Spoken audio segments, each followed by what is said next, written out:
اعوذ باللہ من الشیطان الرجیم بسم اللہ الرحمن الرحیم اولم يروا ان اللہ الذی خلق السماوات والارض ولم يعی بخلقهن بقادر على ان يحیی الموتى بلی انہ على كل شیء قدیر۔ آج کے سبق میں اس آیت کریمہ کے تعلق سے آپ حضرات علم نحو کے قواعد کا اجرا کریں گے انشاءاللہ عز و جل۔ اولم، اسم ہے، فعل ہے، حرف ہے، کیا ہے؟ حرف۔ معرب ہے، مبنی ہے، اصل مبنی ہے، مشابہ مبنی ہے، ہاں کاہے پر مبنی ہے؟ یہ مبنی بر فتح۔ عامل ہے یا غیر عامل ہے؟ عامل ہے یا عاطل ہے؟ کیا ہے؟ ہاں، حروف غیر عاملہ کی کون سی قسم ہے یہ؟ ہاں، حروف استفہام۔ حروف استفہام کتنے ہیں؟ کون کون سے؟ کیا؟ وہی تو حمزہ ہے، حمزہ اور حل دو ہیں، حمزہ اور حل یہ دو حروف استفہام ہے۔ باقی جو ہیں ادوات استفہام کہیے اس کو، کیونکہ ان میں اکثر کیا ہیں مولوی صاحب؟ اسما ہیں، لیکن بات کائے کی چل رہی ہے؟ حروف استفہام کی۔ تو حروف استفہام کتنے ہیں؟ دو۔ کون کون سے؟ حمزہ اور حل۔ اب حمزہ کاہے کے لیے آتا ہے یہ آپ علم معانی میں پڑھیں گے، لیکن حروف استفہام کتنے ہیں؟ دو ہیں، تو یہ عمل نہیں کرتے ہیں۔ واو کیا ہے؟ یہ عامل ہے یا غیر عامل ہے؟ کون سی قسم ہے حروف غیر عاملہ کی؟ یہ حروف عطف کتنے ہیں؟ کون کون سے؟ واو، فا، ثم، حتی، اما، او، ام، لا، بل، لیکن۔ سمجھ رہو؟ تو واو کاہے کے لیے آتا ہے؟ مطلقاً جمع کے لیے۔ واو کاہے کے لیے آتا ہے؟ مطلقاً جمع کے لیے۔ لم یہ کیا ہے بتائیے؟ عامل ہے یا غیر عامل ہے؟ لم کیا ہے؟ عامل ہے۔ اچھا، معرب ہے یا مبنی ہے؟ یہ بات ہو گئی۔ کیا ہے یہ؟ مبنی ہے، اصل مبنی ہے۔ کائے پر مبنی ہے یہ؟ مبنی بر سکون۔ عامل ہے تو کیا عمل کرتا ہے یہ؟ وہ حروف جو فعل مضارع میں عمل کرتے ہیں ان کی دو قسمیں ہیں۔ پہلی قسم وہ حروف جو فعل مضارع کو نصب دیتے ہیں، وہ کتنے ہیں؟ چار ہیں۔ ان، لن، کئی، ایزن۔ سمجھ رہو؟ اور 6 مواضع میں ان مقدر ہوتا ہے، تو 5 ہوئے۔ ان، لن، کئی، ایزن اور ان مقدرہ۔ سمجھ رہو؟ ان مقدرہ۔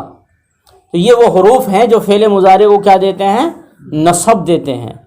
اور 6 حروف وہ ہیں جو فعل مضارع کو جزم دیتے ہیں۔ وہ کون کون سے ہیں؟ لم ہے، لما ہے، لام امر ہے، لائے نہیں ہے، ان شرطیہ ہے، اور ان مقدرہ جو 7 جگہوں میں مقدر ہوتی ہے۔ پڑھا کہ نہیں پڑھا؟ ان مقدرہ۔ تو لم کیا ہے؟ یہ جازمہ ہے۔ یہ کیا عمل کرتا ہے؟ فعل مضارع کو کیا دیتا ہے؟ جزم دیتا ہے۔ فعل مضارع کو جزم دیتا ہے۔ اچھا، جزم کی کتنی علامتیں ہیں؟ جزم کی علامت کبھی سکون ہوتا ہے، جزم کی علامت کبھی حذف آخر ہوتا ہے، اور جزم کی علامت کبھی کیا ہوتا ہے؟ حذف نون ہوتا ہے۔ بولو، جزم کی علامت کبھی کیا ہوتا ہے؟ حذف نون ہوتا ہے۔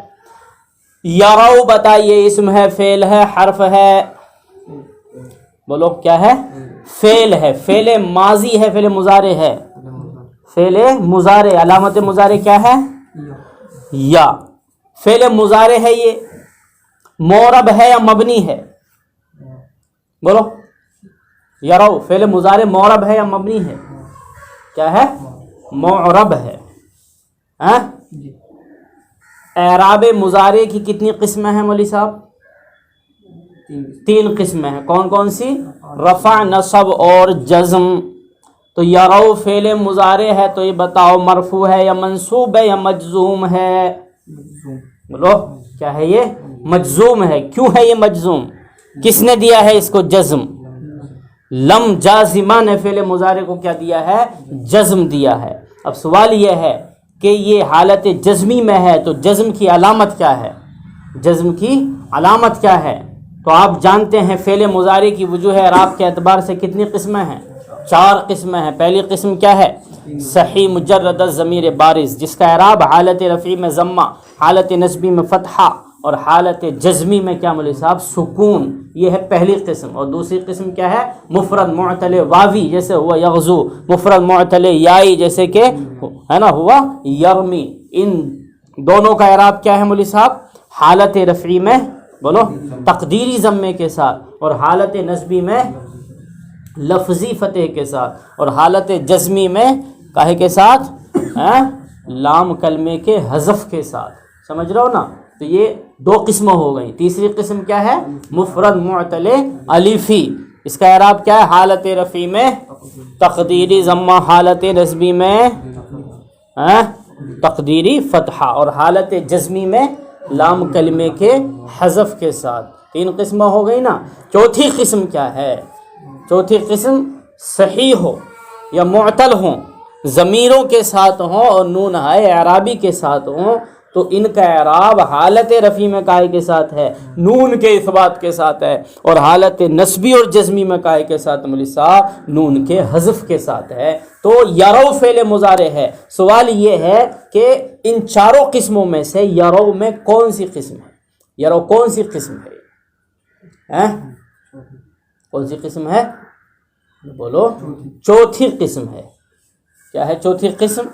صحیح ہو یا معتل ہو لیکن ضمیروں کے ساتھ ہو، تو اس کا اعراب حالت جزمی میں کاہے کے ساتھ ہے؟ نون کے حذف کے ساتھ ہے. لہذا یرو یہ حالت جزمی میں ہے اور یہ مجزوم بحذف نون ہے. بول کیا ہے یہ؟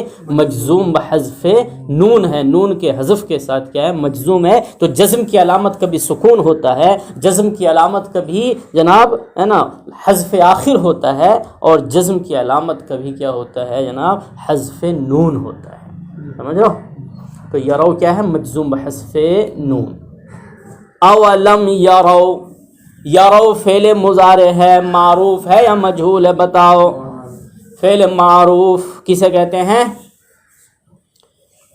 جس کی نسبت فاعل کی طرف ہو وہ کیا ہے؟ فعل معروف ہے. جس کی نسبت مفعول کی طرف ہو وہ فعل مجہول ہے. تو یرو فعل معروف ہے یا فعل مجہول ہے؟ فعل معروف. اچھا یرو میں جو واو ہے، یہ واو اسم ہے فعل حرف ہے؟ اسم کی علامت کیا ہے؟ ہاں اسم کی علامت کیا ہے؟ مسند الیہ کا ہونا. مسند الیہ کون کون سی چیزیں واقع ہوتی ہیں یاد ہے نا؟ فاعل مسند الیہ واقع ہوتا ہے اور نائب فاعل مسند الیہ واقع ہوتا ہے. ایسے مبتدا مسند الیہ واقع ہوتا ہے. وہ یسمى وہ ہے نا ومعنى الإخبار عنه أن يكون محكوما عليه لكونه فاعلا أو مفعولا أو مبتدا. ہے نا؟ اخبار عن کا معنی کیا ہے؟ محکوم علیہ کا ہونا. محکوم علیہ کا ہونا اس کے فاعل ہونے کی وجہ سے، یا مفعول، مفعول سے مراد کیا ہے؟ مفعول ما لم یسمى فاعل ہونے کی وجہ سے، یا مبتدا ہونے کی وجہ سے. تو یرو میں یہ واو مسند الیہ ہے نا؟ کون سی حالت میں واقع ہے یہ؟ حالت رفعی میں. کیوں ہے یہ حالت رفعی میں؟ کس نے دیا ہے اس کو رفع؟ رفعیل نے اپنے فاعل کو کیا دیا ہے؟ رفع دیا ہے. تو یہ مرفوع ہے. معرب ہے یا مبنی ہے؟ اصل مبنی ہے یا مشابہ مبنی ہے؟ کون سی قسم مشابہ مبنی کی ہے؟ ضمیر. ضمیر کی کتنی قسمیں ہیں مولی صاحب؟ بولو. 5 قسمیں ہیں. پہلی قسم کیا ہے؟ مرفوع متصل دوسری قسم کیا ہے مرفوع منفصل، تیسری قسم منصوب متصل، چوتھی قسم منصوب منفصل، اور پانچویں قسم کیا ہے مجرور متصل۔ یرو میں جو واو ضمیر ہے بتاؤ یہ ان پانچ قسموں میں سے کون سی قسم ہے؟ پہلی قسم کیا ہے مرفوع متصل۔ تو مرفوع کیوں ہے یہ؟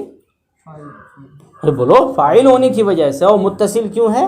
کہ اپنے عامل سے کیا ہے یہ ملی ہوئی ہے، تو یہ ضمیر مرفوع متصل ہے۔ اس کو جو مرفوع ہم کہہ رہے ہیں تو یہ لفظاً مرفوع ہے یا محلاً مرفوع ہے یا تقدیراً مرفوع ہے؟ تو کیا ہے یہ محلاً مرفوع ہے، کیونکہ یہ مبنی ہے، سمجھ رہے ہو نا۔ اور مرفوع ہونا، منصوب ہونا، مجرور ہونا یہ کس کا خاصہ ہے؟ یہ معرب کا خاصہ ہے، سمجھ رہے ہو۔ معرب لفظاً مرفوع منصوب مجرور ہوتا ہے، لیکن مبنی لفظاً مرفوع منصوب مجرور نہیں ہوتا، محلاً ہوتا ہے۔ کیا ہوتا ہے؟ محلاً۔ اولم یروا ان اللہ الذی خلق السماوات، ان بتائیے کیا ہے؟ اس میں فعل حرف ہے، کیا ہے؟ معرب ہے، مبنی ہے، کائے پر مبنی ہے؟ یہ مبنی بر فتحہ۔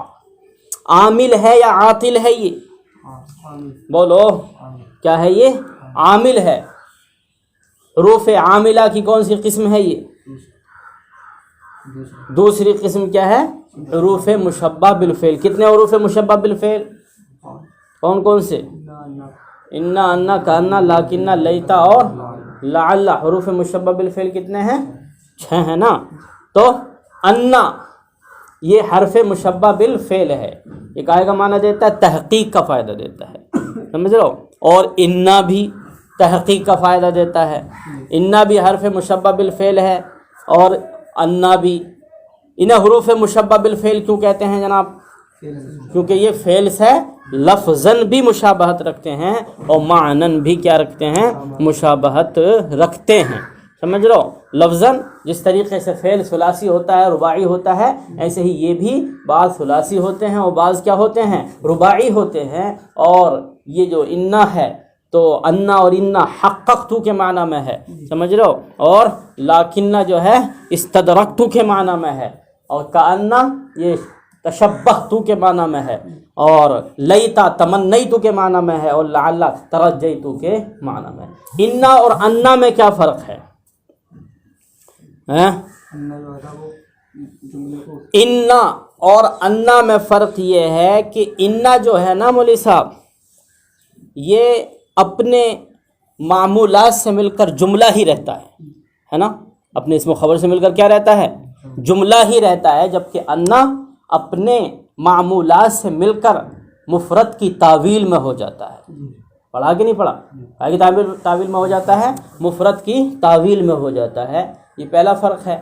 اور انا ابتدائی کلام میں آتا ہے، قول کے بعد انا آتا ہے، موصول کے بعد انا آتا ہے۔ قواعد النحو میں آپ پڑھیں گے، پڑھنا آپ، 14 مقامات ایسے ہیں جہاں پر انا آتا ہے۔ کیا 14 مقامات وہ ہیں جہاں انا حمزے کے کسرے کے ساتھ ہے، اور 11 مقامات ایسے ہیں جہاں پر انا حمزے کے فتحے کے ساتھ ہے۔ اس کا مطالعہ ضروری، سمجھ رہو۔ اس کے لیے اصول یہ بیان فرمایا گیا ہے کہ جہاں پر انا اور اس کے متعلقات کی جگہ مصدر کا رکھنا صحیح ہو، بولو، جہاں انا اور اس کے متعلقات کی جگہ، اس کے معمولات کی جگہ، انا اور اس کے معمولات کی جگہ کیا رکھنا صحیح ہو؟ مصدر کو رکھنا صحیح ہو، وہاں پر جو ہے انا حمزے کے فتحے کے ساتھ مستعمل ہوگا، حمزے کے فتحے کے ساتھ آئے گا، سمجھ رہو۔ اور جہاں انا اور اس کے معمولات کو مصدر کی جگہ پر رکھنا کیا نہ ہو؟ صحیح نہ ہو، تو وہاں پر کیا آئے گا؟ انا حمزے کے کسرے کے ساتھ آئے گا۔ تو یہ ایک اصول ہے، اس اصول کی روشنی میں آپ سمجھ سکتے ہیں کہ کہاں انا آئے گا اور کہاں انا آئے گا۔ تو 14 مقامات ایسے ہیں جہاں پر انا حمزے کے کسرے کے ساتھ آتا ہے، اور 11 مقامات ایسے ہیں جہاں پر انا حمزے کے فتحے کے ساتھ آتا ہے۔ اگر مطالعہ کا شوق ہو تو قواعد النحو میں آپ پڑھ سکتے ہیں۔ اولم یروا ان اللہ الذی خلق السماوات والارض، تو انا عامل ہے، کیا عمل کرتا ہے یہ؟ بولو، اپنے اسم کو نصب دیتا ہے اور اپنی خبر کو کیا دیتا ہے؟ بولو، رفع دیتا ہے۔